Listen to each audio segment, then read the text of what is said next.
hello. I'm Carla Hello. Morrow of DragonLady Art. I've got my co-host Alan Childers, of. uh, Childers Art Studios. Thank you all. Thank you. And our special guest tonight is Rose Catherine Kahn, the painter of portals, the amazing puzzle illustrator, the author, educator, yes, teacher of art, mom. yes, I need to work All on my the things. intro. And I'm a big right. friend of Carla's. Carla and I have been friends like forever, so that's It's why been I a feel while. arrogant enough to say these things. Yeah. So Rose and I share a licensing agent. She's also under Joe Tate Licensing, and we met through Joe. We've done the licensing expo in Vegas that I've mentioned on the stream a few times. Has it been like 5 or 6 years now? It was pre-pandemic, so yeah, and the pandemic was 6 years ago. yeah. And I missed when I had my gallbladder out, and you missed when you had the kiddo. Yeah. But for the most part, we've been in the booth and hanging out and talking to companies together and that kind of stuff, which has been lots of fun.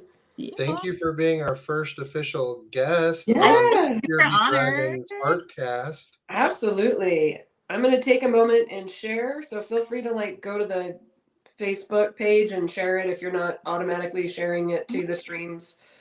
Blah, blah, blah. Here with the live, because I've never used this app before in case people start chatting in the live chat, right? Oh, yeah. Yeah, I need there's to a pull little up. chat button right there. Yeah. I see it. Okay. Hopefully. We are so up to all the things. We're trying to be more professional. We'll eventually get there. Carla's just like a ninja at it. She had everything set up in like a week. It was like impressive. You did all the hard work with the setting up all the social media stuff. That's what I'm good at that, but yeah, you did all the impressive stuff. So we're live now, and I got it shared to my peoples. So yeah, we have Rose here. I think we're going to talk about puzzles. We're going to talk about, so you're repping your new shirt. Oh, and your merch. Yes. So Carla and I have been chatting recently about adding more merchandise to my website, because right now, or maybe we should rewind. Should I tell people who I am? I'm just feeling. Absolutely. Thank you. Who I am, totally. what I do, what my crazy history is, if you're listening to us as an artist or a puzzle fan. So I'm a professional illustrator, and I've been an illustrator, I would say my entire career, like 20 years. But I mean, the past 10 years has been the point that my career really took off. In my early days of art, I was a graphic designer. I worked in-house doing graphic design, more like corporate. Then I did web design for a while for some smaller companies. And at the same time that I was doing my web design work, I was also teaching. So I am a K-12 certified teacher. I've taught almost every grade level. And then more recently in my career, I was a university professor at the Rochester Institute of Technology. I was there for 7 years teaching in their design department, and I was teaching figure drawing, the history of digital graphics. Also, I think I did 2D design. There's a couple courses that I taught over the years. And then about 3 years ago, I moved from Rochester, New York to Orlando, Florida. And when I made that transition, I didn't start teaching again when I came down here, because my freelance career as an illustrator had really gained momentum. So I just continued doing with that. And so what I do now, I do a lot of work in the puzzle industry. I've worked with over 30 different puzzle companies across the planet. I've worked with Ravensburger and Buffalo Games and Seco and Schmidt and Cobble Hill, Crazy Art. I'm afraid I should not be naming them, because I've gotten myself into trouble when I forget to name a puzzle. I purchased so if you are a puzzle art director and I have not named you, and I have not worked with you in the past, please do not take it as a slight. I mean, really, there's been a lot of you, and I love you all. But puzzles are her CV is extensive. Right? Her CV is extensive. Right? Yeah. There's a long. You can go to my website; they're all listed there. But I've done a lot of work. Puzzle companies are our #1 category through Joe, right? Yeah. He works with all of them. Yes, and including launching his own. He launched his own puzzle line. So. Yeah. which is Yeah. awesome. Speaking of puzzles, Carla, are you going to show Yes. your mail? You're I'm the so guest. excited for Carla. Oh, it's so So pretty. this is my Yes. sample. This is my sample from Seco Puzzles. They picked up a puzzle design back in April. Mhm. While we were at Licensing Expo, Joe, like at breakfast that morning, was like, "Hey, so you got another puzzle design with Seco?" And I was like, "Woohoo!" Yeah. So yeah, this is a new puzzle design. Look for it in Walmarts and Targets coming up soon. I think How many pieces is that? 750. Oh, nice. It's actually higher Good puzzle number. count than my last puzzle. So Yeah. my second puzzle, which is I'm catching up to Rose. You know, at this rate, in 50 years, I'll be where she's at right now. Hi, Hey, Renee. There. But the Seco puzzles are fun because they pop up in Target and Walmart. So Yes. fans are more likely to come across them and like Yeah. tell them to take photos and post, because that's my favorite thing when I get a Seco or a Buffalo. Yes. So much fun. And 750, that's a nice piece count. Like a lot of my puzzles are produced as high piece count. Like right now I'm known for like my 7,000 piece 6 portals, but That's a big personally piece.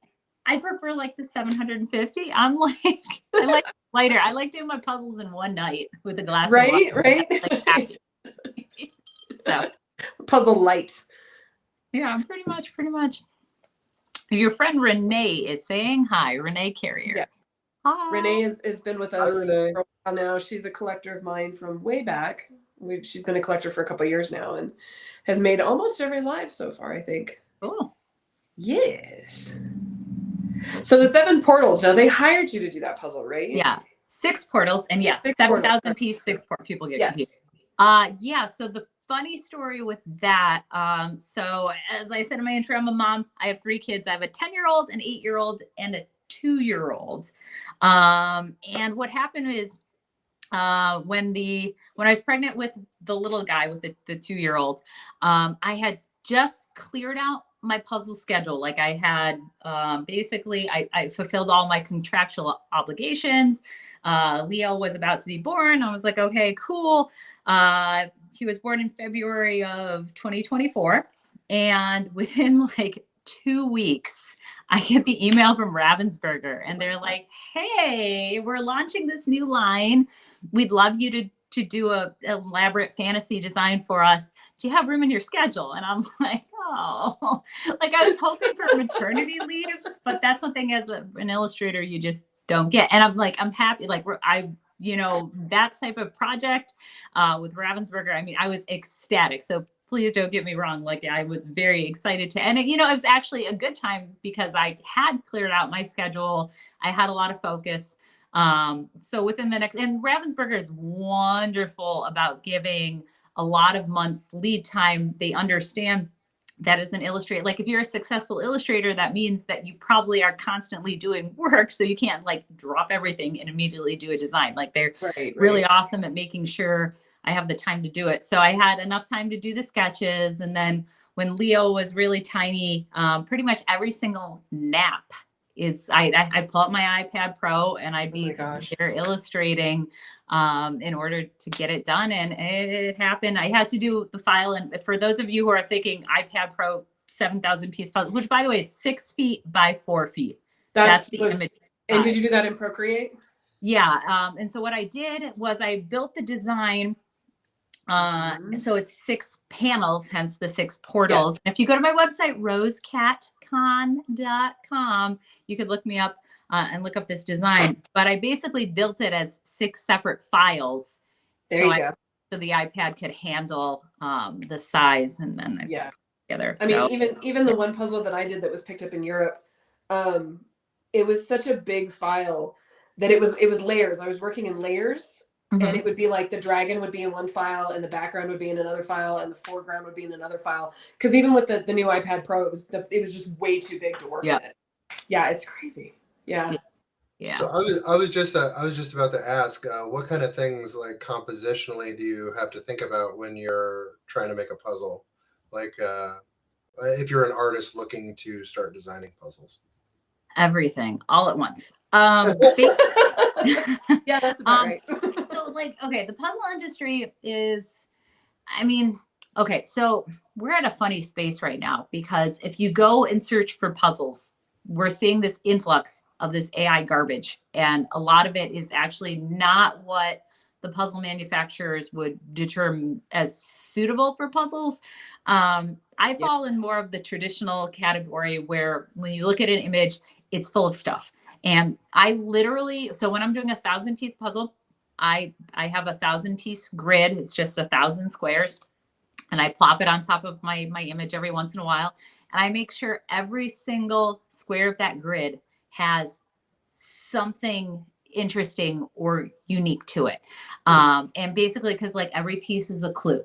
And I think that's why my puzzles tend to be very successful, because I have that patience and that eye for making sure that everything, that it's an enjoyable puzzle experience. Like you're not going to have a sky that's just solid blue with me. You might have like, here's a butterfly, here's a dragon, here's an airship in the distance, here's a unique cloud, right? And you're going to be teaching a class on this when? Because Oh. I would like love to sit in on that. We'll sign up for that. We'll sign up for that. I can't get my head wrapped around puzzles. Like the kids' puzzles I can do, but I would really like to do more adult puzzles. And that the last one that I did, well, on top of the fact that the company was like, can you finish it in a month? And I said yes. And then I was evacuated out for a fire. So I needed to ask for an extension. And I was like working out of my mom's house and it was really cluster crazy. But I can't seem to wrap my head around the whole puzzle thing. Yeah.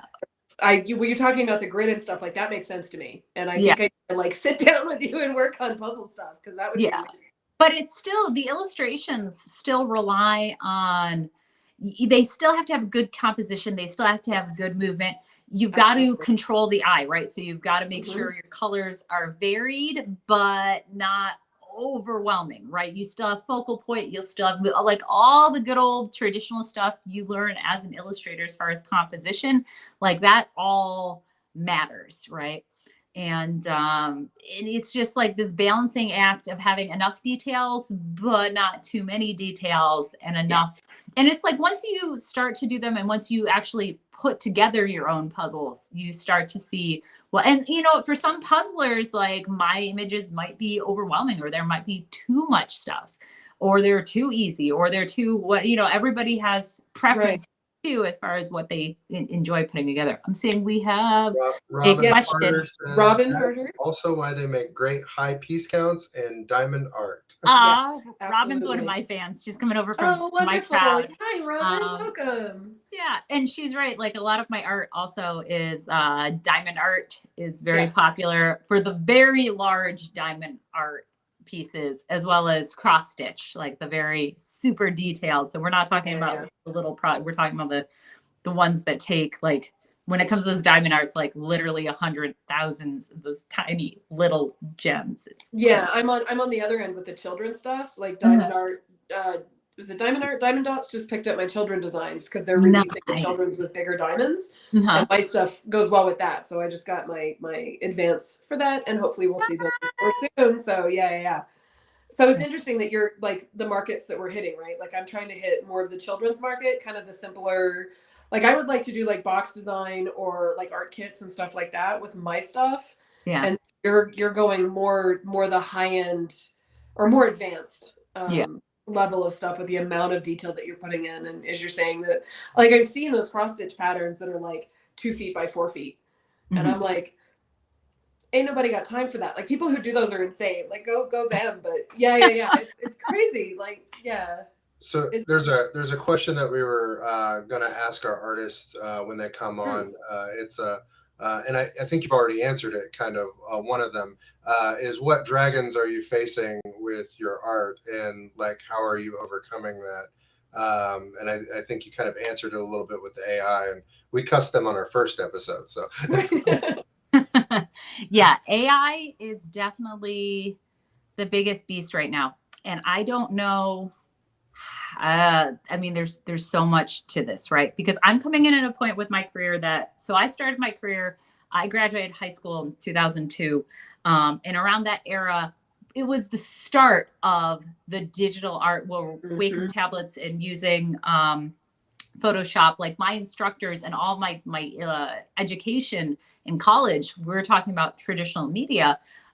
With just a few digital classes, because the vast majority of illustrators at that point, they weren't digital, right? So I was self-taught on the digital side of things. And I mean, certainly graphic design, I think, was a little more digital. And my education, I have a bachelor's degree in illustration, associate's degree in graphic design. So I really had kind of that dual education. So I was also in that era where stock art and stock graphics and stock photography were still brand new. And for most of what you were getting, you were on you're getting it on a CD-ROM, right? You didn't have those massive databases. So I saw that transition happen. And there was a little bit of the sky is falling, the sky is falling. My first professors actually literally told me, do not put all my images on my website, do not include images in my emails to companies while I was trying to get a job fresh out of college, because their logic was they're going to just steal your art, right? That was that logic 20 years ago, right? And now this beast, I'm hearing a lot of the same thing, but I know it's so much worse, and the way it's impacting me. And I have developed, oh my God, this is such a big topic. Oh my goodness. No, but this is the great thing that artists can do. AI can't advocate for itself. So we as artists doing these kind of interviews and things like that, bringing awareness to it, we can advocate for ourselves, and that's something that we have to do as artists, I think, to get just let people know AI sucks. Sucks for everybody trying to work in that industry. Yeah. So, I mean, I do have a couple strategies I'm trying, but I am also curious to hear what you guys have already discussed as far as strategies that you're using to push against the AI thing. And then I'll tell you my stories here. Yeah. I know for me personally, like I've gone back to traditional.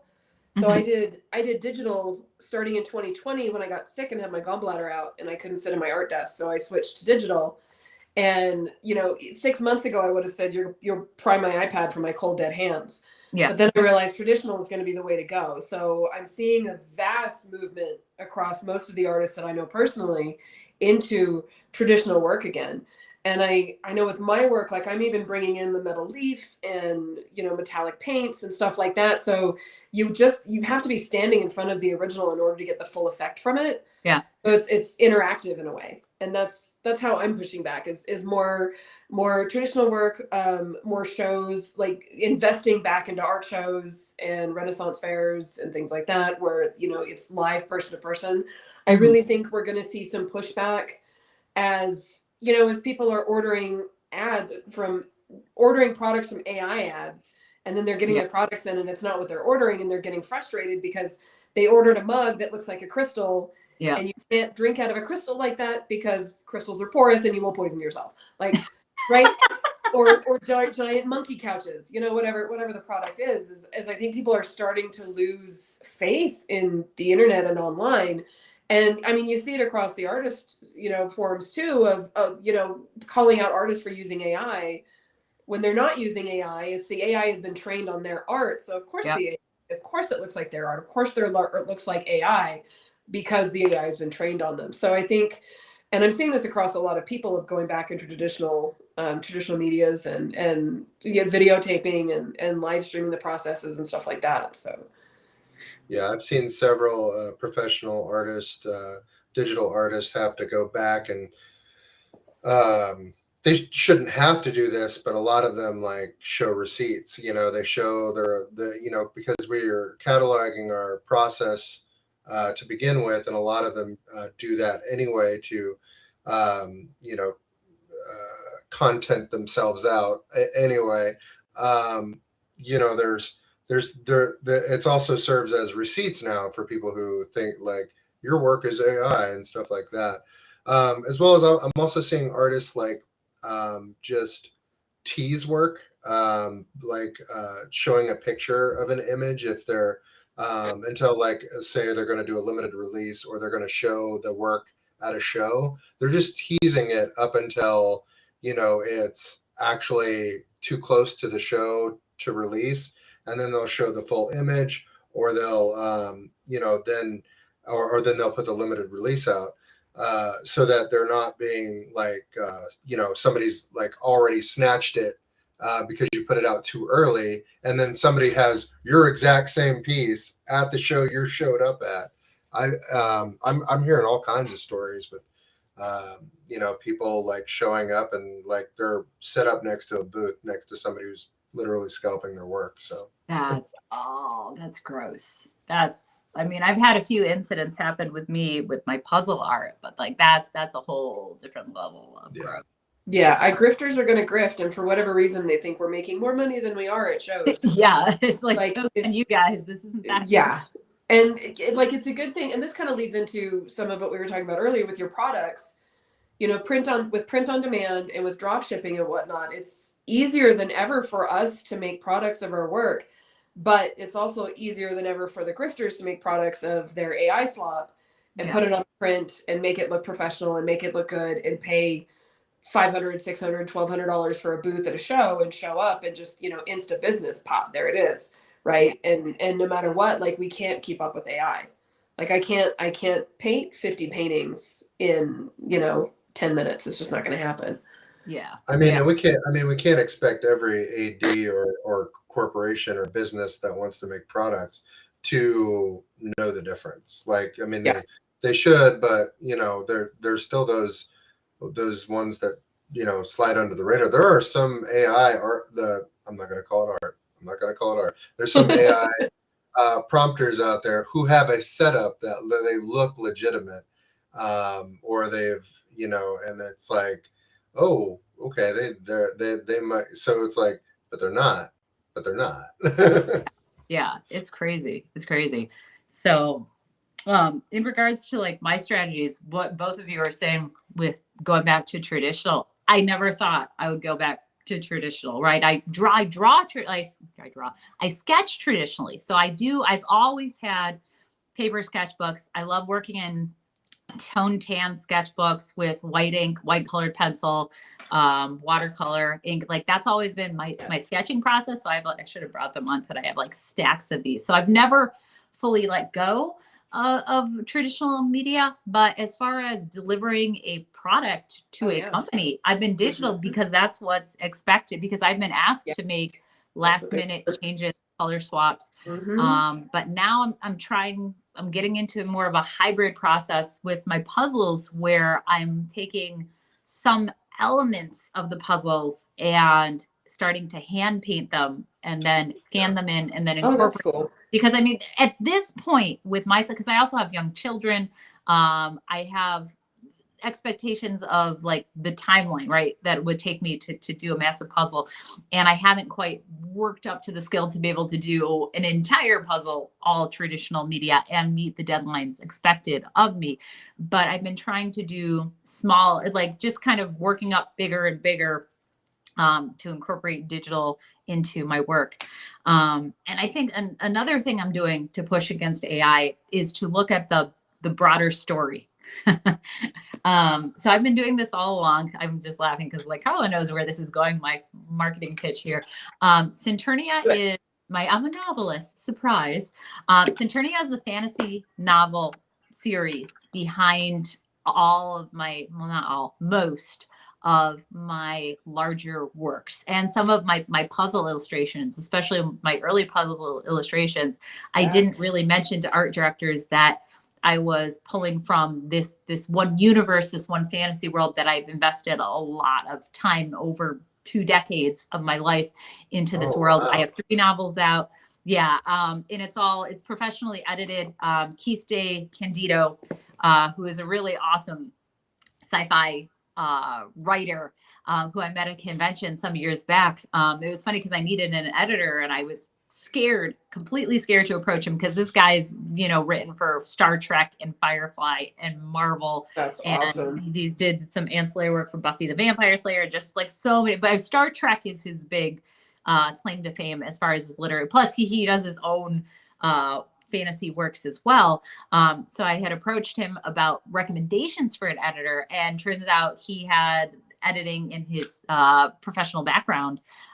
So I actually ended up hiring him as my editor, which is fantastic. So I've been crazy name drop. That's awesome. It's wild to me. So are some of these Oh, I'm Are sorry. Go some ahead. of these traditional, like I'm looking at the website right now, and it's like these sketches are just amazing, and like especially when it looks at the world and stuff, it's really really beautiful. Like Oh, I can't wait for that to come out. thank you. Thank you. Most of what you see on my website is all digital. On my Centurnia website, there Yeah. are more traditional sketches on there because I think I tend to put more what in my mind is unfinished work. But I think in regards to the AI conversation, when people look at my puzzles, a lot of them will pick up intuitively that there's a story there. There's something cohesive to the world, that it's governed by rules, that the creatures are doing certain things, and there's certain technologies you see or you don't see. And then they will sometimes ask about that. And then I'm able to see, well, there's an entire fantasy Right. universe that you You can should look up. ask. Yeah, it's funny you should ask. And also, if anyone is curious about Centurnia and you go to my website, I did put together a special code for your listeners, and I can't Oh, look remember at which. you. Oh, You're awesome. We'll yes, drop that in the show notes. Message it to me. yes. Awesome. Put it in the But you notes. could use the discount code Dragons, and you'll get $10 off. So that the first audiobook, which you could download right from my site, Aw, is only $5, to get you hooked. thank you. You're so sweet. But I'll, Thank you. That's awesome. That's great. Yay. That's cool. yeah. So that's my thing. Those are the Yes. two big things I'm doing. I mean, then there's other things that's been happening So- with my work in terms of AI, and obviously these AI puzzle grifters are copying the work of Ravensburger and Seco and Buffalo Game, all the large artists like Amy Stewart, Nathaniel Yeah. Mortensen. They're just copying our stuff and running it through filters and flooding Amazon and using the same search terms. And it's like, and They sometimes can people spend the pick up time on this doing and that because they're not making the art, right? Like they can yeah, grab the art, they can run it through an AI filter, and then yeah, they have the time at that point to do the research to see what keywords are working, what platforms are working, where they can put it, all this other stuff, because they're not making the art. And granted, when we're licensed through a company, we're hoping that a company has somebody on their roster who's doing all that kind of stuff. yeah. But it's the same thing. It's they have the time to do it, where we just have the time to make the art, right? Like that's where the bulk of our time is going. Yeah. Yeah. I think what's going to happen, or what I hope is going to happen, is we're going to see a split in the market, right? The same way you have, okay, let's give the example of cookies, right? I could go to Walmart and buy a package of Oreos, and I know what I'm getting, and they're cheap Oreos. And sometimes I'm really in the mood for Oreos, but there's a difference between that, and that doesn't take away from the awesome Italian bakery that might exist in a plaza Right. that and you're not going to show up to a wedding or a formal event or something fancy with a package of Oreos. You're going to have, even though it's all flour and sugar and a dopamine hit at the end of the day, right? And I think that's going to happen with industry. So for example, some puzzle companies I'm working with, and I can't name them because I don't know, I have not inquired about the legality of how open they want to be, but some companies I am working with have started to have me sign a clause in my contracts that say no AI, which makes me super happy. I know Joe's added that, I think, in his contract too, to prove to not just puzzle companies, but overall companies. We work with hundreds of different kinds of companies. And I think he's adding that into the contract to say that, none of his artists use AI in our processes, which is I'm glad to see that pushback. I agree that it'll be. I think it's great that corporations and companies do this because, like, they could do the math, right? They could do the math and figure out, oh, I'm losing out on all this money, and like these big tech guys, they're trying to shove it in every aspect of Facebook and every aspect of Instagram or whatever platform you're using. They want to shove it in there and tack it on. Well, you can see how desperate they are for people to use it because it's not really, they're trying to stick it onto everything.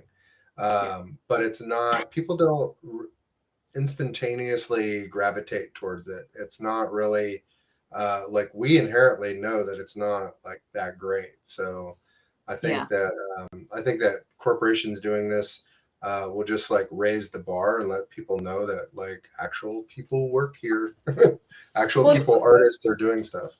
and what's interesting about like the puzzle market specifically is you have people who are looking at your artwork, 1 inch by 1 inch to match up lines and things like that.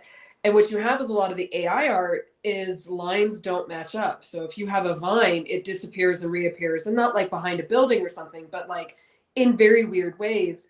So a friend of mine bought a puzzle, not realizing it was an AI puzzle, and the back of the pieces were actually broken into A, B, C, D, E, F, because it was pumpkins, something with pumpkins and vines and Halloweeny, right?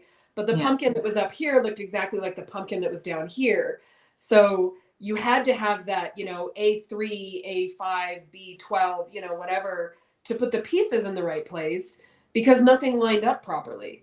Yeah, I think I see that Give you some of more the cues. Temu brands will do that. That's the clear sign of that. And it's just like, I don't know technologically. Hey Ben, welcome.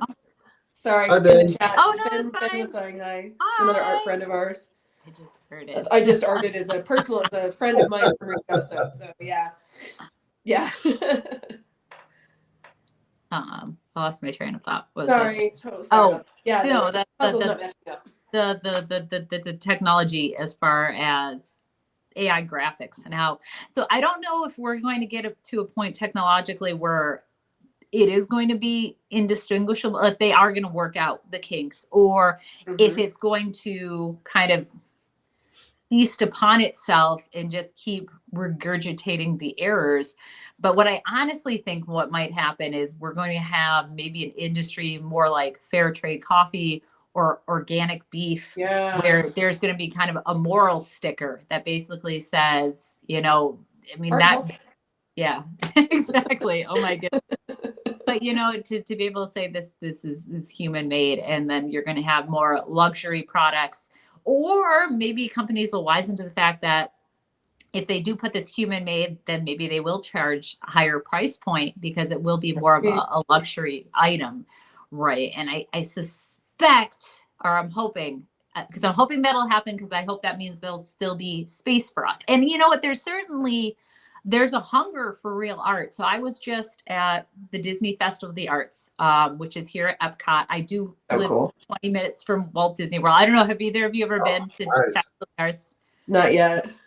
It's quite the show. So everybody who is there, so within Epcot, which is, the regular theme park, they have, not only do they have food booths, which are delicious, but they have artist booths. And the artists who are there, they are all Disney adjacent in some way. So they do official licensed work for Disney.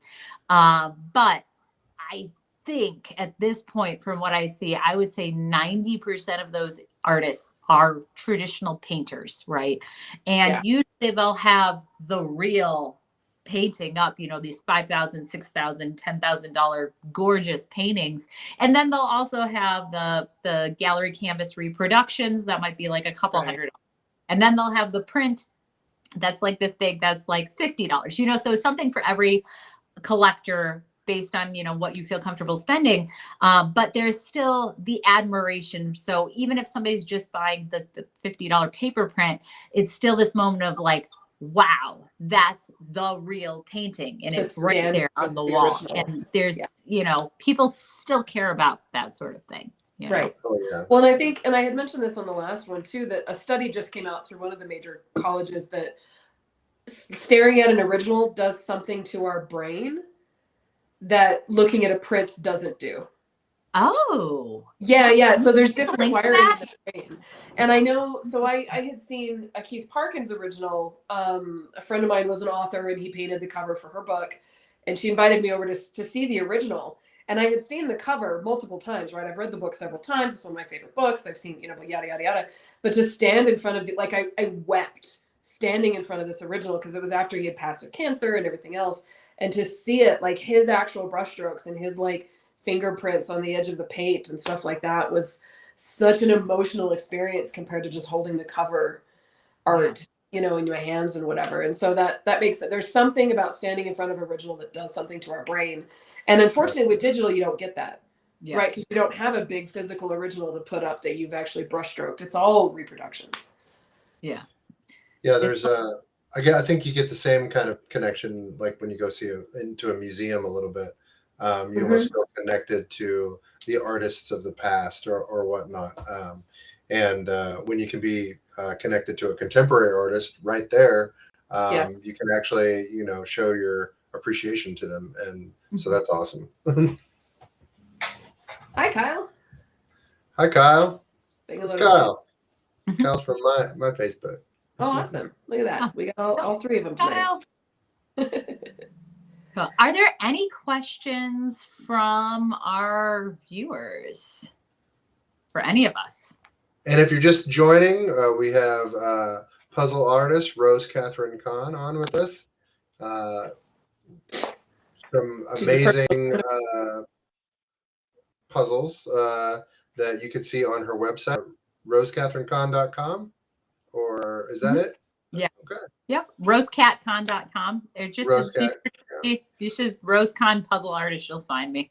I'm on all the socials, but yeah. It's a fantasy that's and the benefit an of author and does everything. Yep. It's the benefit of being on the internet for 20 years, as you can say. If you just Google this, I'm right there.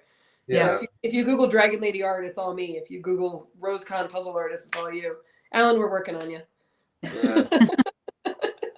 We'll get there. I'm still a baby artist, but I'm old.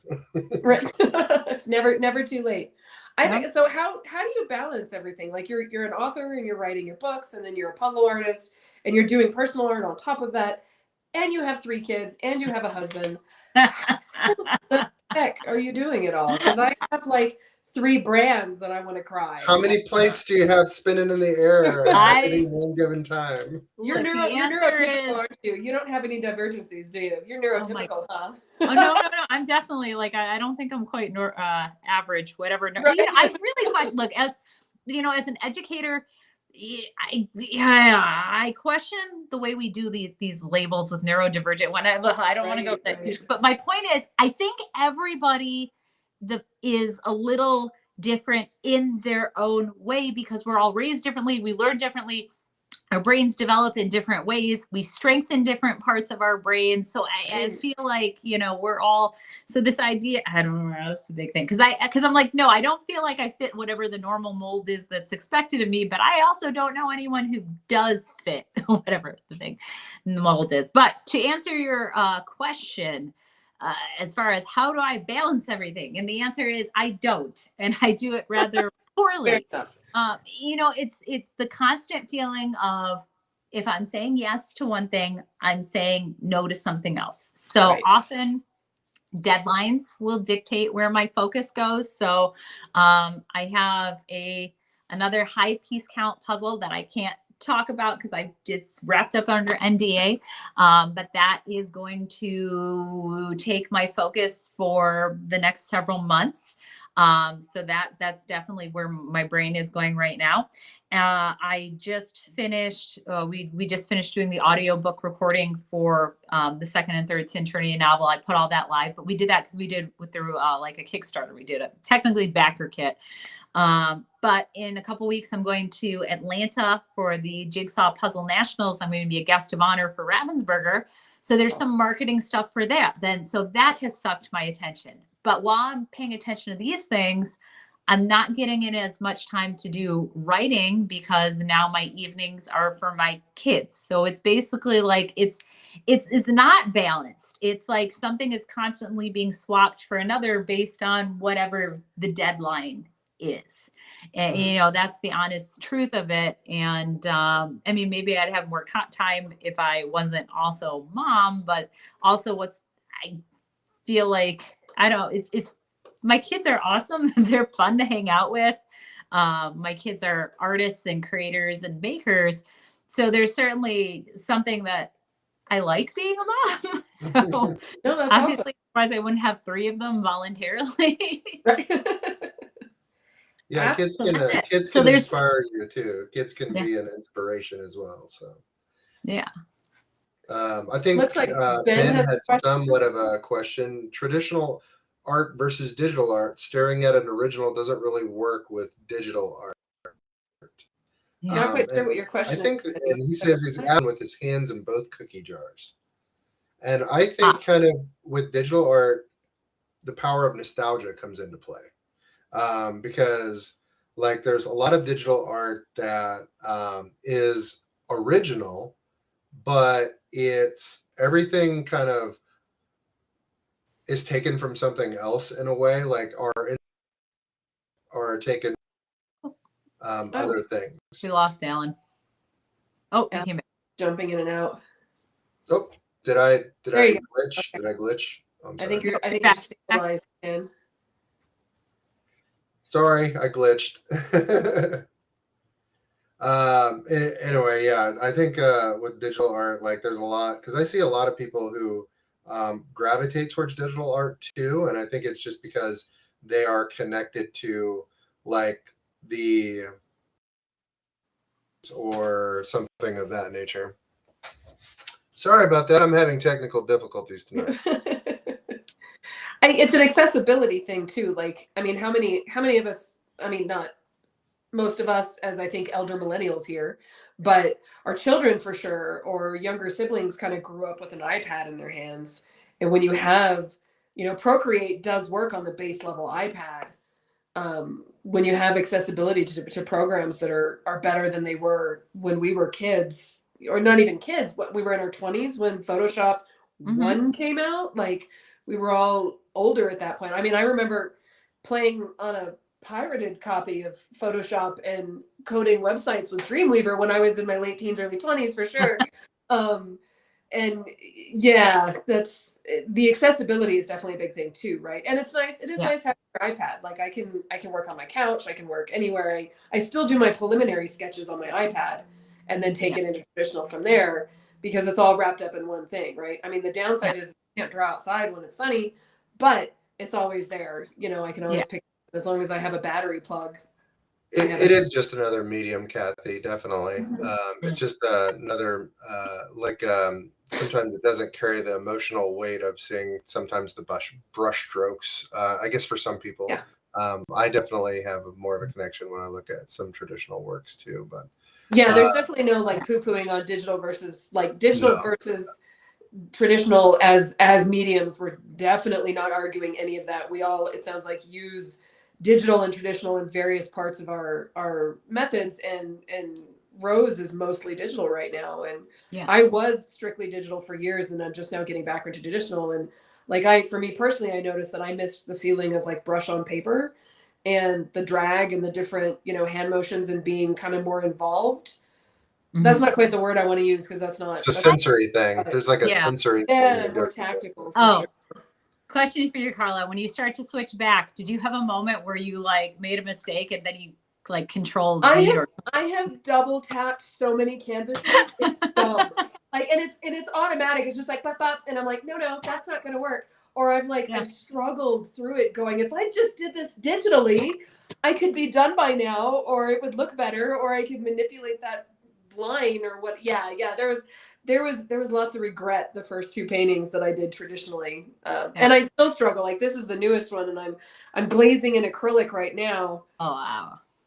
And I can think about how I would just like put in a layer and change the layer statistics and everything on it, and it would like do exactly what I want to do, instead of like brushing in acrylic and waiting for it to dry and seeing if it'll do what I want it to do, and then trying to manipulate it from there. So. Yeah, there's some brain fights going on between traditional and digital for sure. That's fascinating.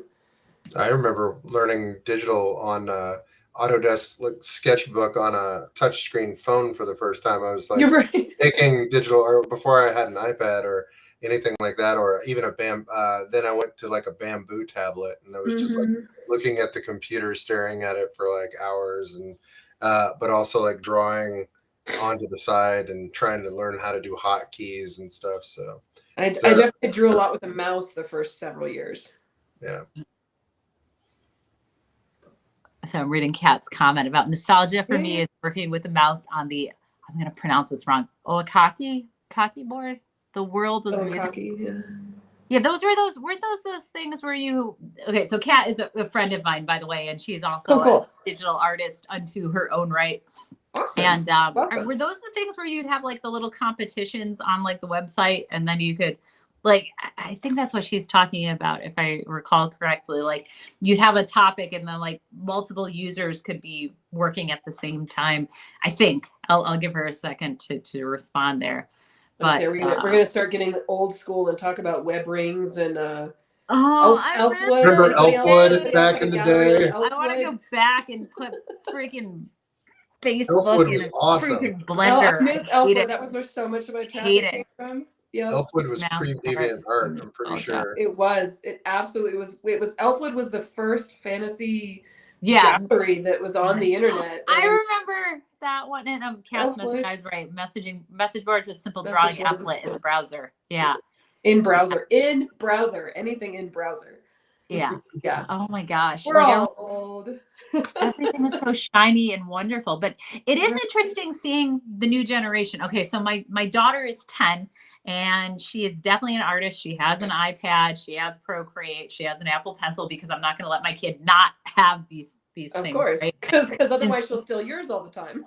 Yes, yeah, that is kind of my problem, right? And I do have a studio set up in my garage, and my kids have free access to paint and tape and mark and they go nuts. Like, actually right now my daughter is hot glue gun banned because she accidentally left it plugged in overnight. And my Oh, rule is, if you snap. forget the glue gun, you get a 20-day ban. So now if she wants to hot glue something, she has to ask her brother, who is 8, supervise her. But my daughter, they also she loves making masks and cosplay, Yes. and that sort of thing. So there's still, cosplay. even though AI is a thing, right? My kids don't really have as much interest in it. And my daughter, she's still drawing her own fan art for the fandoms that she loves. And she's into webtoons and trying to figure out, she's coming up with ways to make animations for these characters that I would not have thought. Like the way she's using the screen recording feature of her iPad, and then she's like moving them around the screen, and then she's like copying and I'm like, dude, you have Procreate Dreams. And she's like, oh, this is fine, right? But she's finding ways to tell the stories she wants to tell and communicate with the tools that are in front of her. And even though she could just type this all into Chat GPT and have it spit out whatever, she has no interest in that. And the people who surround her, the other kids who surround her, the other people who are in the fandom, like it's like, okay, I don't know. It's just like, I think there's a rejection of AI that's had with some people within the younger culture.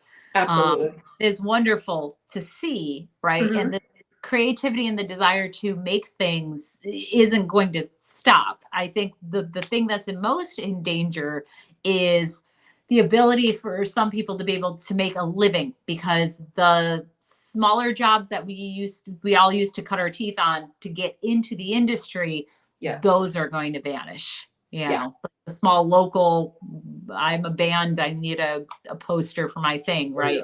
Right. Little flyers. It's the people who are weaned on convenience culture like us, like that. It's everything. We need it now. We need it yesterday. We need it not to cost very much. And unfortunately, I work in a teaching field, and I'm starting to see more and more of it just being normalized in the teaching field. And it's, you make exceptions, like because it's for education.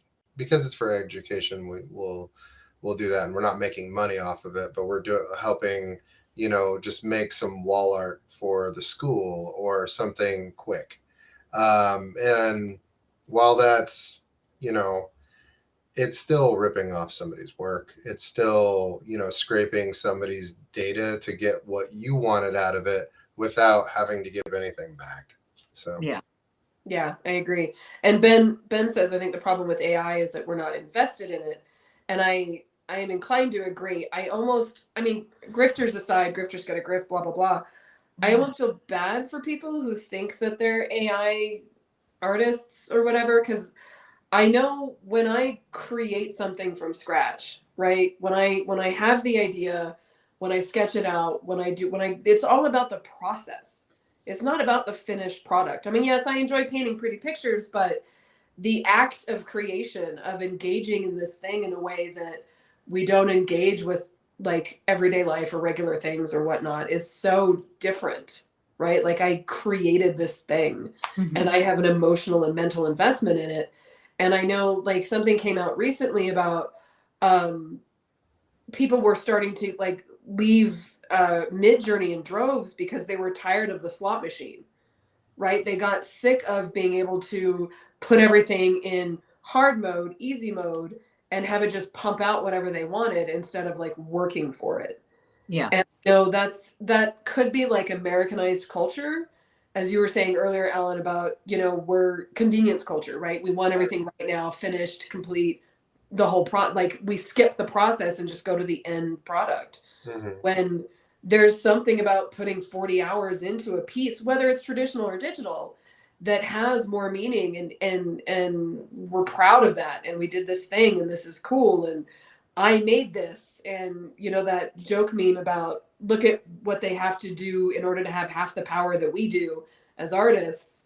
They're having to use massive amounts of water and electricity and still millions of billions of images online in order to sit down and do what we do every day, right?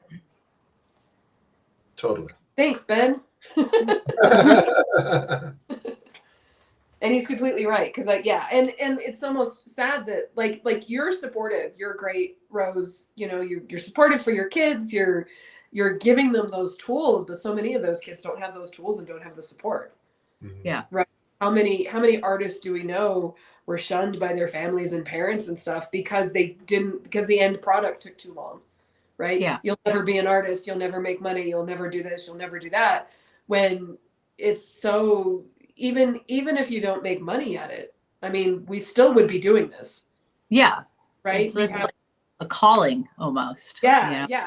Or therapy. Also therapy. I think my art and my writing to a certain extent is like wherever I have my frustrations, or I think that's where I inherently found my calm, quiet, happy place where my imagination could go crazy. And that was with a pencil in my hand, that's just it, it's like a need to create that is just built in. And if I don't draw for a certain amount of time, it's like angsty.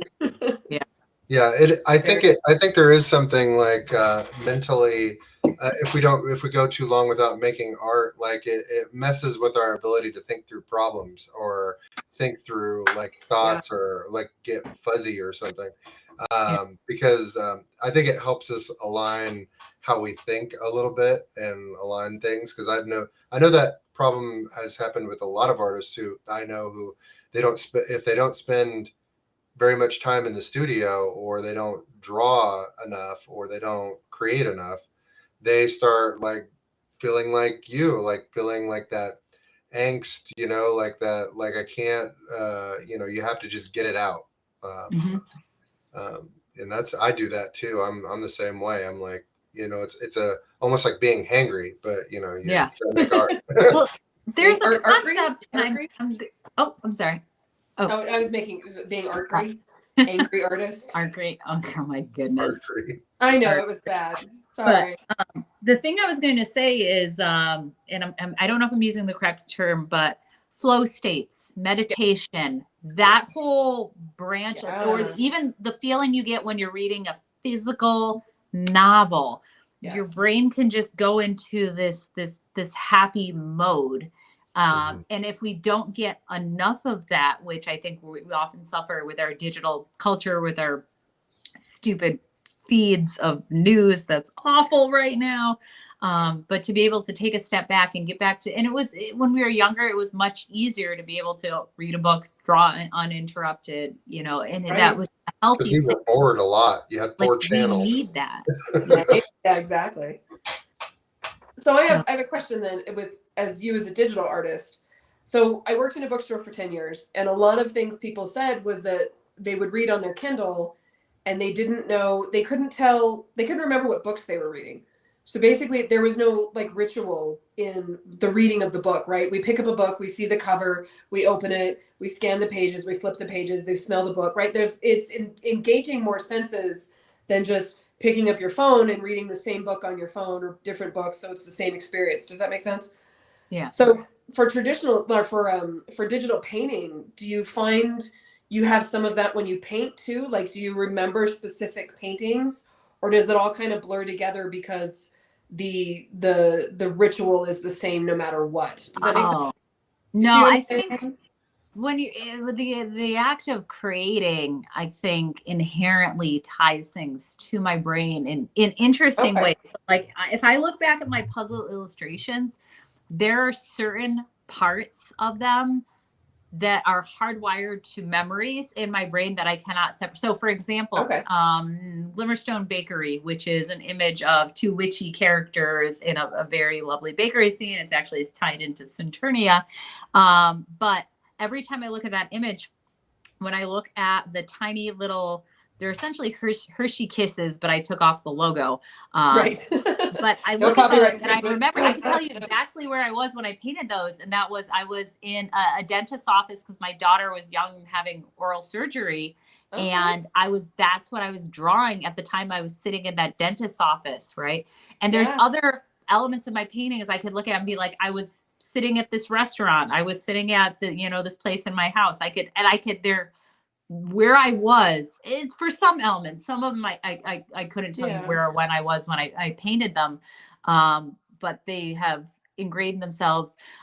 Same with music. Actually, when I write, I write to music, and it would drive my husband crazy because when I say I write to music, I take one song, usually it's instrumental, that just something about it just like triggers a scene in my head with my characters.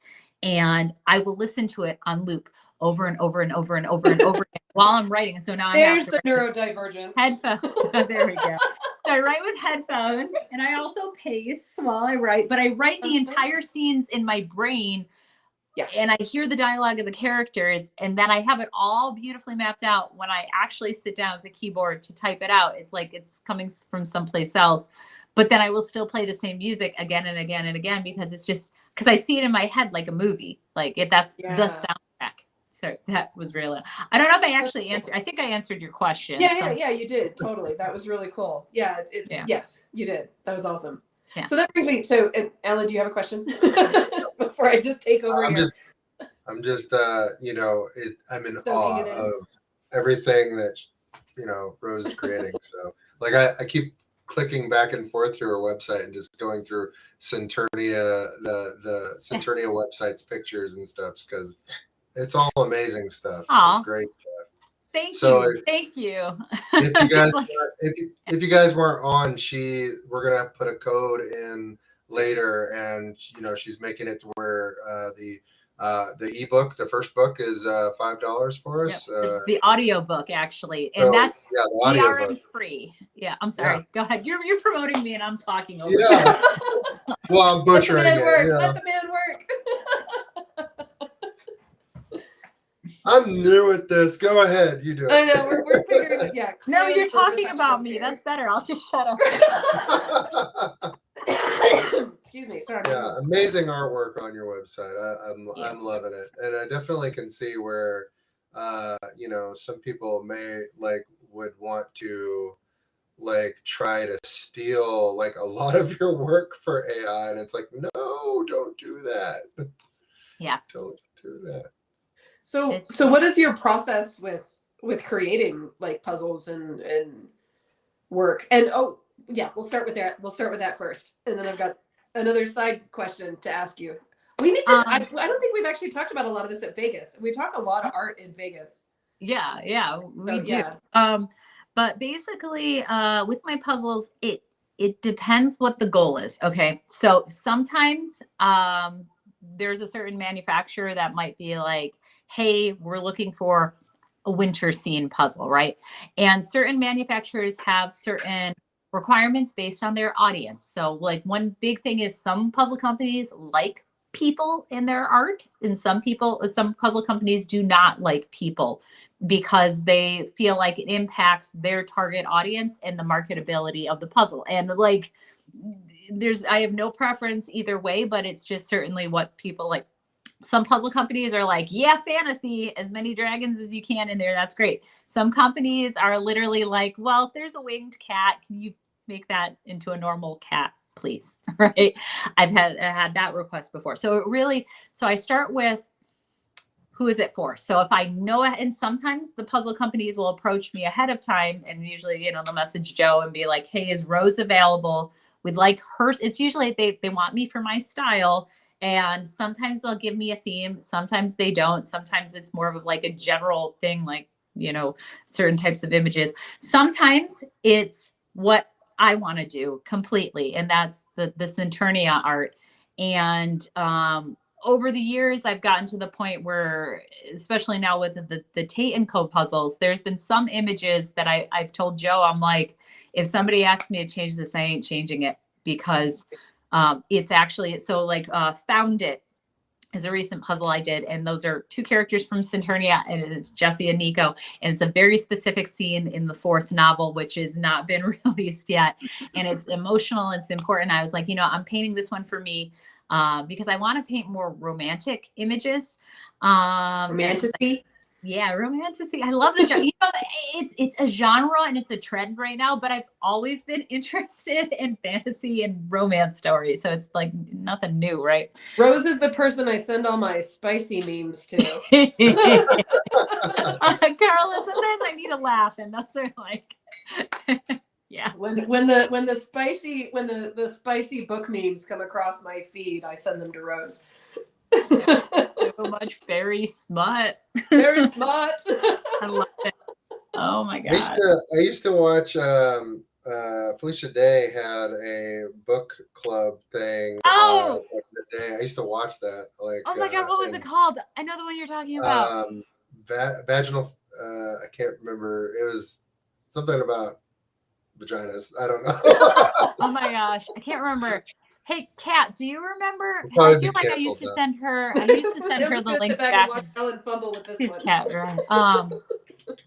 Oh yes, could somebody Google this? But yeah, I know the podcast. I don't know why I love Felicia Day. I missed that. I love Felicia Day. Darn. She just came out with a book too, but we won't promote her until she.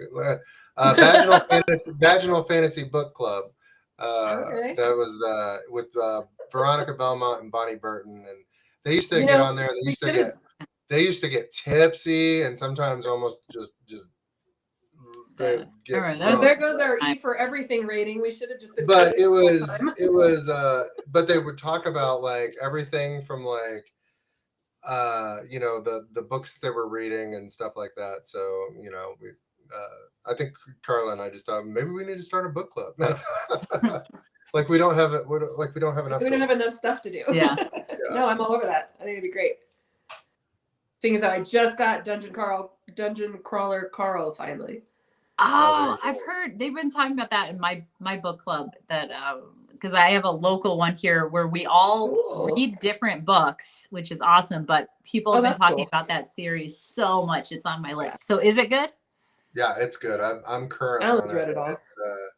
And the books get progressively larger, but I just keep reading them because like. After like the first book, I'm like emotionally invested to see what happens to the character. And he does this thing where it's like there's like this found family aspect. There's these, there's trauma. There's things going on where you're like, he sneaks up and gets you in the feels when you're mm-hmm. like, But then like the AI also has like a foot fetish and makes him like step on things, and so it's kind of. It's definitely interesting. So, and it's all about, him and not breaking, he doesn't want to break from these, these overlords that have come down, and, and it's very like, I can tell it's almost like very,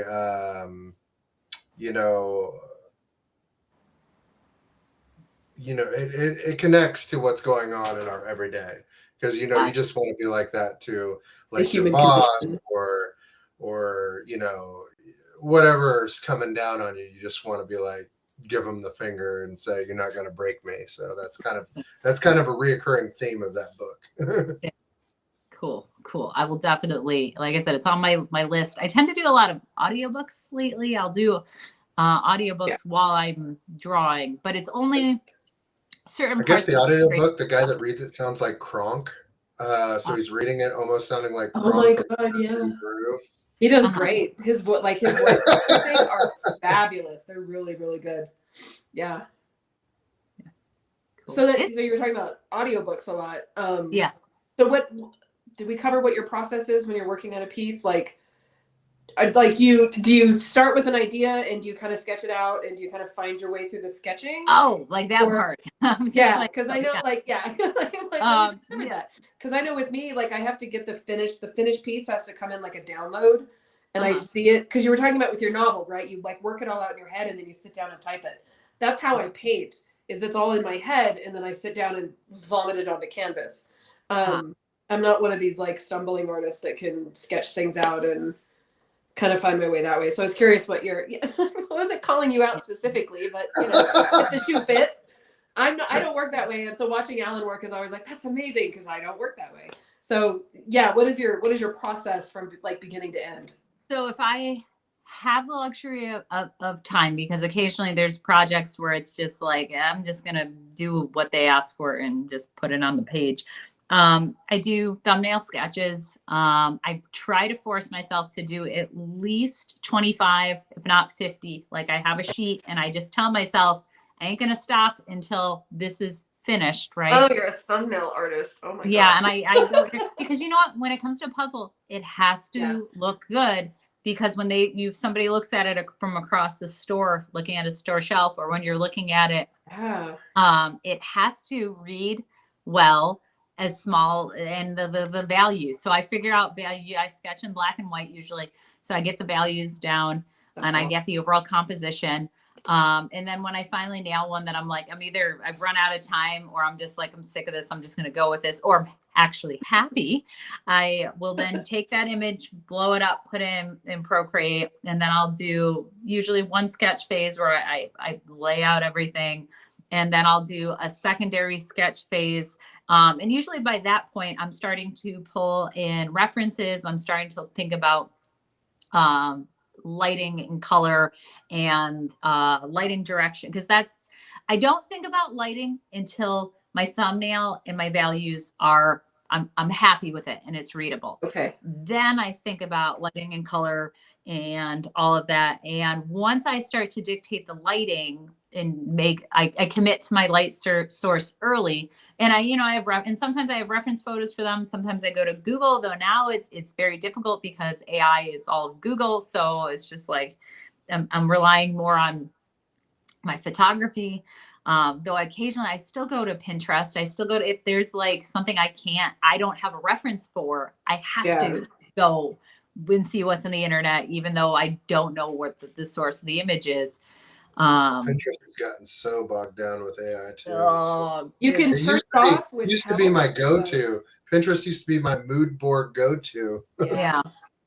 Yeah, but you can turn off the AI in settings and it helps quite a bit, but it doesn't take care of all of it. No, it's not all of it. But you know what? But it's not like I'm doing a one-to-one copy. It's, as you said, I will set up a mood board and they will be elements, and it's usually like I'm looking for the lighting of this, or I'm like, oh, I want a chair from this era, or let me do a harpsichord, like a piece that I'm doing now. I have to have a harpsichord in it, so I have to look up historically what those look like, right? So I have the parts of the image that have to be there. I start with those first, right? If there's some sort of additional requirement. Usually if there's characters, then I will go and I will do my references. And the way I do my character reference, I love the app Magic Poser, where you could take models and put them in space. Yes. So I'll set them up. I love that app. And then I use, I'm subscribed to Adorka Stock, which is Sarah Ford. Yes. She's a figure model. And I will usually take my sketch and my poser file, and I'll send it over to her, and I'll be like, hey, can you pose for me, please? And she'll send it back to me because I'm one of her Patreon. Nice. So So if you're a Patreon patron of hers, she'll do that. Heck And yeah. she's wonderful. You should interview her at some point. Yes. She's awesome. You sent me her info. I'm excited. Yeah, I've I'm seen a gonna lot of get her stuff since DeviantArt, like a long time. I've seen her work for Yeah. a long time. She and is. she had different models too, all Yeah. kinds of models. Yeah. Yeah. For those of you who aren't familiar, she was Senshi stock back on DeviantArt, like about 10, 15 years ago. Like she was just like, had one of the largest followings on DeviantArt, and she's a lovely person. I've like met her in person. We would hang out when I would do Anime Boston. But anyway, so she's part of my process. And then sometimes for the photos, if it's not quite right with lighting, I will pose or I'll make my kids or my husband pose, and we'll take the photos just so I have enough to work from. And I mean, I do a lot of figure drawing practice anyways. So I'm like constantly trying to figure out how to draw people, but no matter what, I have my reference. So anyways, I'll bring my people in and I'll draw the characters first, because if the characters aren't right, the whole thing falls apart. Right. They're the first thing I draw. And then once the characters are correct, I'm starting to build in the scene. And that's the point where, because I've been doing this for so long, some things I don't have to look up references for. I know how to draw them. I know how to draw my dragons. I know I've drawn so many crystals at this point. I don't have to reference crystals or candles or horses, or sometimes cats I still look up because the way they contort cats themselves. are weird. Yeah, they're part liquid. I was just looking at your tropical owl piece, and there are so many other creatures in there besides tropical owls. I'm just like, but that's kind of cool, the way that your composition is, because for me, it's almost like looking at a traditional painting where you can almost see deeper into the background and find things, and like, because I'm like constantly spotting this and going back, spotting this and going back. And I think that's a great composition. Yeah, thank you. Like a lot of my puzzles, if you look at them, I do have a very similar circular composition. Like I tend to rely on that quite a bit because it allows me to control the eye when I'm doing a puzzle, because it's so elaborate. I think if my works weren't so crazy, I might be a little more experimental in the way I set up my formulas. And then I also another thing I do, a puzzle company that likes a formula and they come to you for that particular, whether it's formulaic or not, they know that they can trust what you're going to create and know that it's going to look and fit well on their puzzles and stuff like that. So it makes sense. Which was another question I had about hard art versus puzzle work. Like, are you balancing that? Or do you have poorly? I'm sorry. Oh, poorly. Like balancing everything else. Fair enough. Yeah. Fair enough. Yeah. It's just like, if I would draw way more character art if I had the time to do that. I would just draw my Centurnia characters in romantic, emotional, to be 14 again and not have to worry about any of that and just draw whatever fan art you want to do. So tell your husband to pose for a romantasy piece. Right? Oh my God. My husband is like, I can't remember the last time I actually made him pose for any. I tend to draw more like women in pretty dresses anyways. Yes. Have I made him draw recently, pose recently? I can't remember. But yeah, it's a different sort of thing, because puzzles are generally a happy genre, right? You're not going to have like a character that's just been stabbed and lying wounded. You're not going to have a character who is like upset and her heart is breaking because somebody just broke up with her. You're not going to have that. And I want to start to introduce that into the puzzle world, because everything is very superficial. Yes. And I want to see if I can achieve this land of, it tells a story, right? But it still is a fun puzzle image. And I can understand why major manufacturers, why you wouldn't, and I haven't even tried to approach most of them with images that are a little more emotional, because I do know they would not have the same mass market appeal, because it's a business at the end of the day. Illustration is a business, right? Yeah. So, but I mean, that's all. I mean, just because I want to do these things doesn't mean I'm not like happy creating the stuff that I'm doing. I still like doing landscapes and dragons. It's an amazing career, and it's fun. Well, and it's interesting because it sounds like the puzzle company coming to you is similar to like what we've heard from other artists about when gaming companies come. It sounds like it's almost the same process, right? They contact you to see if you're available, and they send you like what they're looking for, and then you make it, and then you take feedback, and there's back and forth, and then they publish it on a product, right? It's I didn't realize how similar working that close with the puzzle companies were, how similar it was to like working with Paizo or D&D or any of that kind of work too. So that was really interesting. So that's cool. Yeah.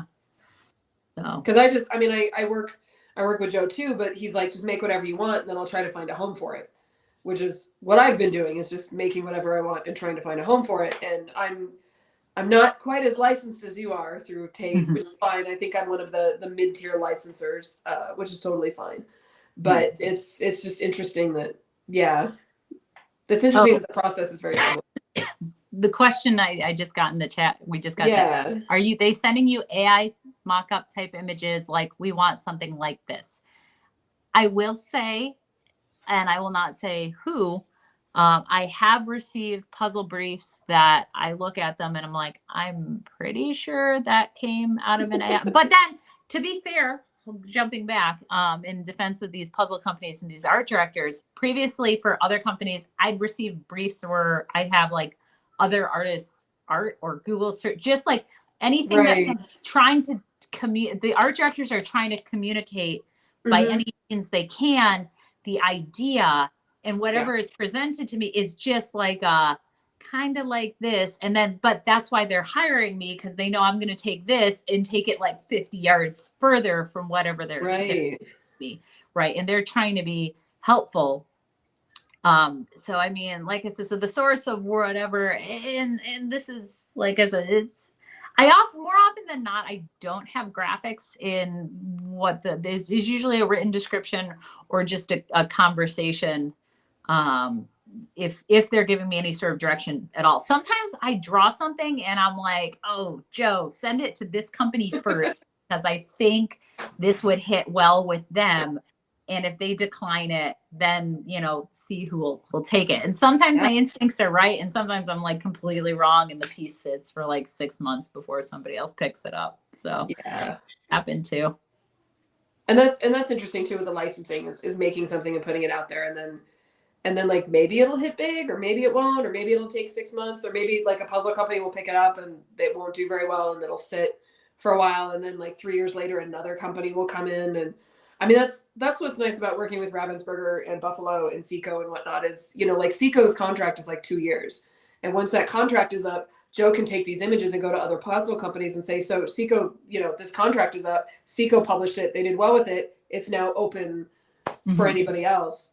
And I'm trying to think, the guy that reps Springbok was in the booth this past year in Vegas. Did you talk to him?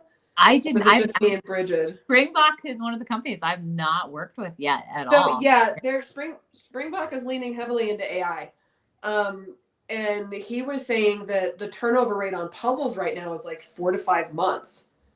So they publish a puzzle and it's out for like a season, and then they pull it and put something else out, which is why Springbok is leaning heavily into AI. Now, I know from a retail standpoint that like the woman that I used to work for at the bookstore ordered a bunch of Springbok puzzles. They came in, they were all AI, because she's, as you said, she's buying it off of a little thumbnail in a catalog. Yeah.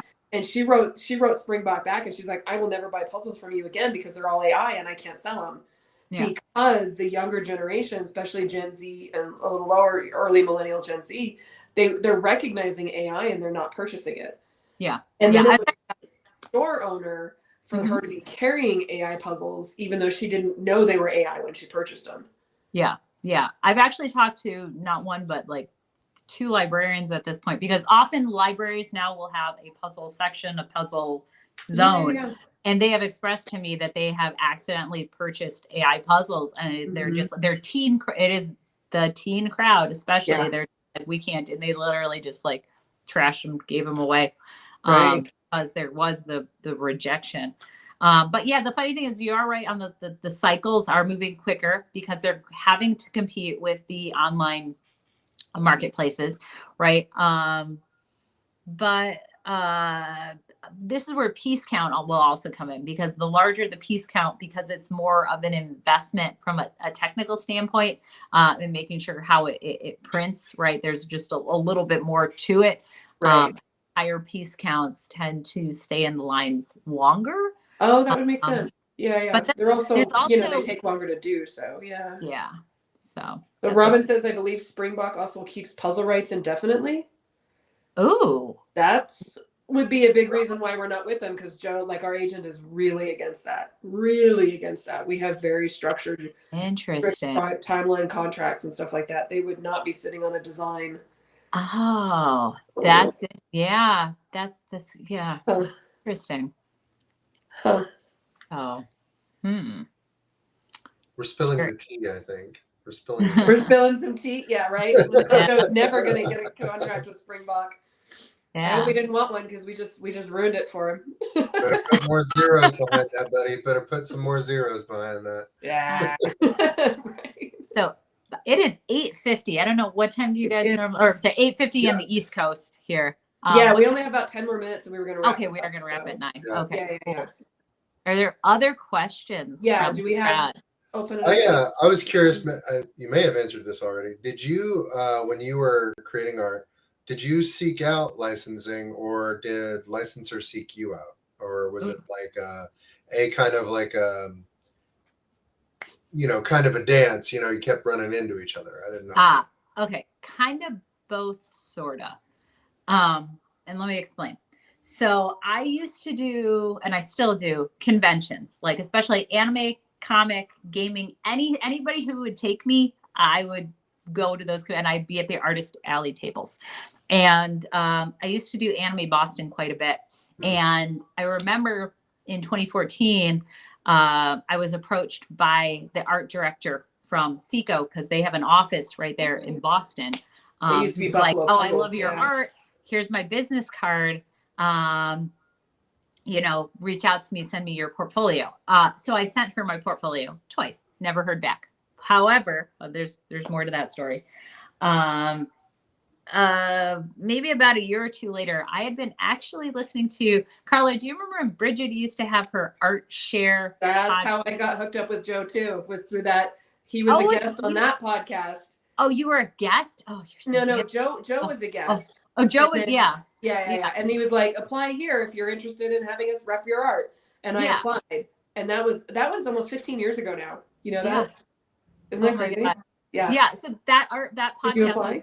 Yeah, that's pretty much it. What happened was, like, because I was listening to Bridget's advice on how to build a portfolio. And because I was doing the conventions, I was trying to see what the market liked, and I was getting feedback in terms of like just hearing people respond to what was on my booth. Because I tended to not do as much fan art because I was trying to promote Saturnia. Yeah. So I was doing more original. Anyways, yeah, I sent my portfolio to Joe.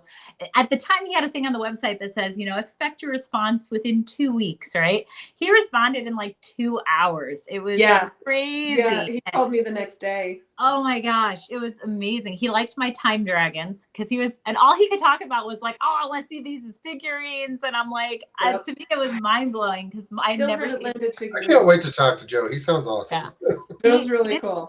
He's wonderful because you know what? And I don't know how other licensing agents are, but as far as fantasy goes, he's a fan first. Yeah. Like he got his start. He used to do Ren fairs like way back in the day. And I could go on to Joe's origin story. Fairysite.com was his original business. And what he ended up doing was he just became friends with a lot of the fantasy artists. And he bought product from a lot of these companies. And he just figured that he could broker those deals. And that's literally how I became a licensing agent. Yep. Yeah. Yeah. It just worked. Yep. So back in the days of Radcliffe pewter, when you could go to the mall and buy pewter figurines in the 90s and 2000s, Radcliffe went under. And there's one guy that does pewter. It's Perth Pewter. And Joe brokered the deal to get all of the Radcliffe molds sold to Perth. So you can still get Radcliffe dragons. Oh, that's so cool. Pewter. Yeah. Wow. And he brokered that because he knew he happened to buy from Radcliffe all the time. And when Radcliffe went under, all their molds were just sitting collecting dust in a warehouse. Yeah. Wow. Yeah. Oh, I didn't know that. Oh, that's so cool. It's pretty crazy. Yeah. Yeah, Joe's awesome. Yeah. And he's a little bulldog. He's from Jersey, and Yep. he's got good lawyers. So when I am at shows and have people approach me for licensing, I always say, you have to talk to my agent, because that's, I don't want to deal with it. That's why I have an agent. So yeah. Exactly. And then you'll be at Vegas this year, right? Yes, I think so. Probably. Sweet. Yes. Yeah. Yeah. I have to Bridget book got a my suite. flight. I haven't booked my flight, but I'm driving. I intend So to if you want to fly to Albuquerque, I'll pick you up and I can drive you the rest of the way. Oh my God. It's okay. Jeff will be there. It'll be great. Yeah. But Yeah. we've got like 5 minutes left. So if you wanna drop where to find your info and Oh yeah. Actually though, Robin had one more. Oh comment. yeah, absolutely. That's what I started. You may have more than one process when considering submitting an image as Springbox. It was a flat $800 fee plus 6 of your puzzles if they chose. So they gave you $800 and 6 puzzles. Is that it? I think that's almost like a spec art contest. Oh my That's gosh. right. Yeah. Like our we make more than that off of just the advance. Our advance is more than that. Yeah, our advances are definitely more than that's a scam, and they definitely most puzzle companies send me more than 6 samples for most of my I get boxes of puzzles. But yeah, so what Springback do, it's kind of underhand, because that is definitely way less than actual illustrators are getting paid. Yes. And if they're going to hang on your design and you don't keep rights to that, absolutely not. So that's the thing that Joe is really supportive and strict about letting us keep our rights.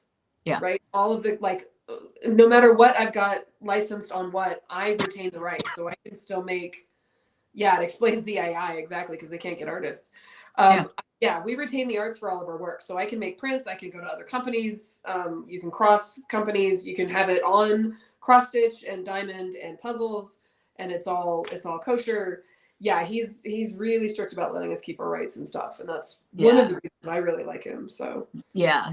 Actually, the other day I don't have because I wasn't offering more stuff through my website. Like, for example, right now, you can't get a poster of 6 portals, right? And he's like, Rose, just put it on your website. And I'm like, oh. He's like, Rose, why don't you have this? And I'm like, because I have too many other things. I don't have enough time.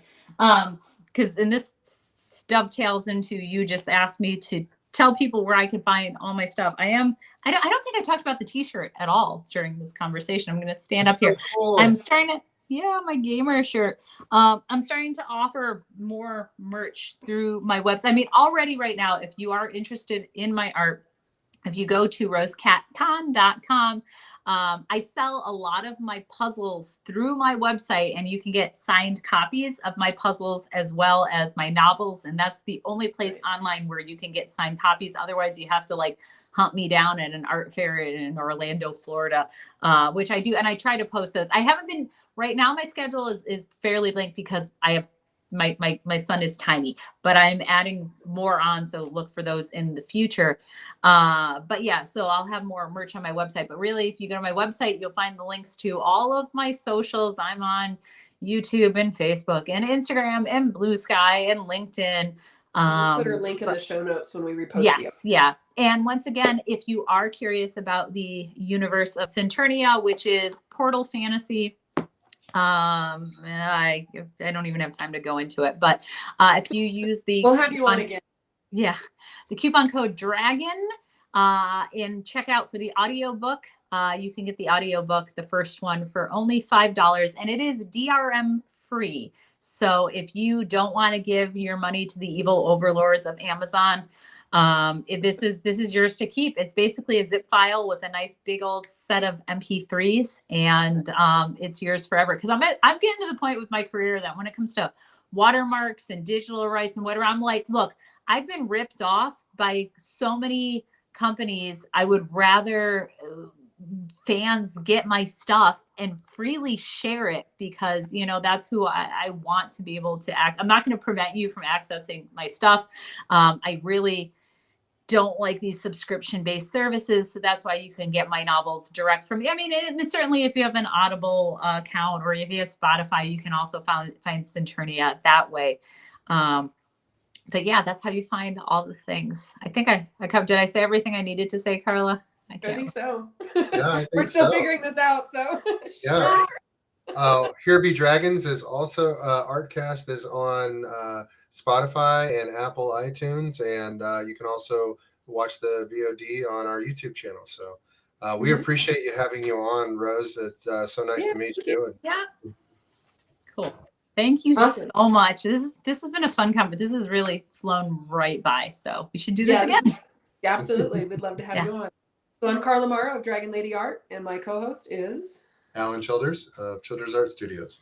Awesome. And we have a host episode next week, and then we've got we're booking guests like crazy. Like I think we have like the next 3 guests booked, which is really cool. So Brian W. Parker of Believe in Wonder Publishing is going to be on with us the next time we have an interview on the 23rd. Yep. And we've got Nathan DeWitt after that, and then Ben is going to join us, and we have a whole list of people, and Rose is giving us a few more people, and there'll be more Tate licensing artists, and this might actually become something, which is pretty cool. So I'm taking notes. I'm taking notes. I'm going back through and listening and taking notes. Exactly. And we're entertaining. I've been enjoying going back and listening to the episodes. It's been fun. So awesome. Thank you guys.